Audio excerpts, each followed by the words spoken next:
This is the Insta360 Flow 2 Pro, Insta360's latest AI smartphone gimbal, and today we're gonna give it a real-world review. And before we unbox it, I'm gonna tell you guys right now, this is quite the accessory for smartphones. Is it worth the inexpensive price of $160, and what does it mean, and what is it worth to own a 2025 AI smartphone gimbal that was released nearly 2 weeks ago? Let's unbox it. Now here's the Insta360 Flow Pro 2, and as you see right here, I got the stone gray version. Assume you go like this. All right, we got a bunch of instructions. Oh, I like these types of unboxings. They're nice. They're starting to make them really cool. We even got a little towel to keep it in, or no, a little bag. Oh, and also the Insta360 stickers and some more instructions and etc.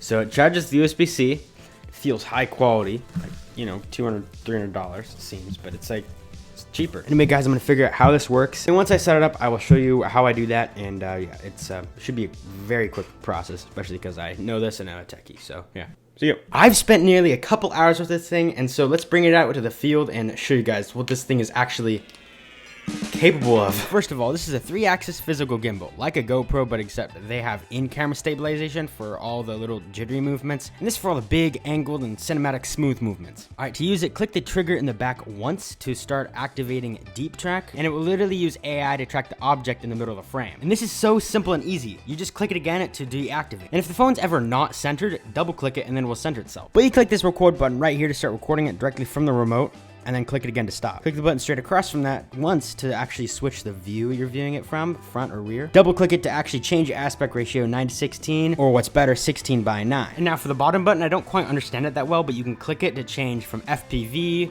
pan follow, or the other one. And I typically use follow, but I don't really know. You can experience that with yourself. It's like kind of angling. And for the top one, you can click it and it does this sort of pan thing. It's kind of weird. And with that, I really like the charging with this thing. It uses USB-C right there, and then right other here, you actually can charge your phone from right there. It's pretty convenient. However, there's this convenient and also inconvenient feature that when you put in your phone, sometimes it will actually pop up with this thing. You click that, and it actually has these green measuring marks. You click those and want to align them. And then once they're aligned, your phone's weight is evenly distributed, and then you're good to go. But the crazy thing is there are 2 more things that makes this gimbal much more useful.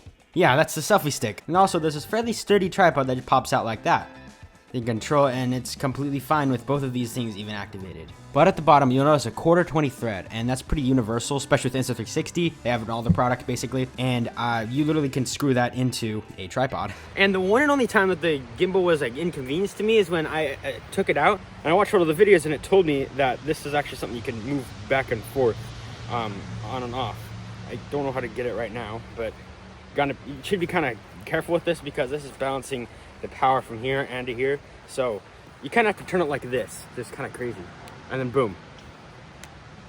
And then so if it's off, it's yeah.